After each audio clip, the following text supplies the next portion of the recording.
Kathryn Johnston was an elderly Atlanta, Georgia woman who was killed by undercover police officers in her home on Neal Street in northwest Atlanta on November 21, 2006, where she had lived for 17 years. Officers Jason R. Smith, Greg Jr., and Arthur Tessler, who were wearing bulletproof vests and carrying riot shields when they entered the house, announced themselves after opening the door but before entering the house, according to police. Johnston fired a gun after police forced open the door. It was later determined that Johnston fired one shot from an old pistol and that none of the officers were hit by that bullet. The police officers fired a total of 39 shots, 6 of which hit Johnston. Police injuries sustained in the raid were from bullets not fired from Johnston's gun. The officers were hit in the arm, thigh, and shoulder respectively. They were treated at the hospital. Officer Smith later admitted to planting 3 bags of marijuana in Johnston's house after the shooting. Later investigations found that the paperwork stating that drugs were present at Johnston's house, which had been the basis for the raid, had been falsified.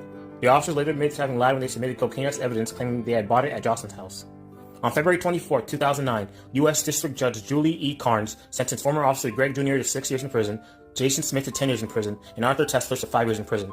Carnes also ordered Smith Jr. and Tessler to reimburse Johnston's estate the cost of her burial, which was $8,180. In August 2010, Johnston's family was awarded $4.9 million in a settlement.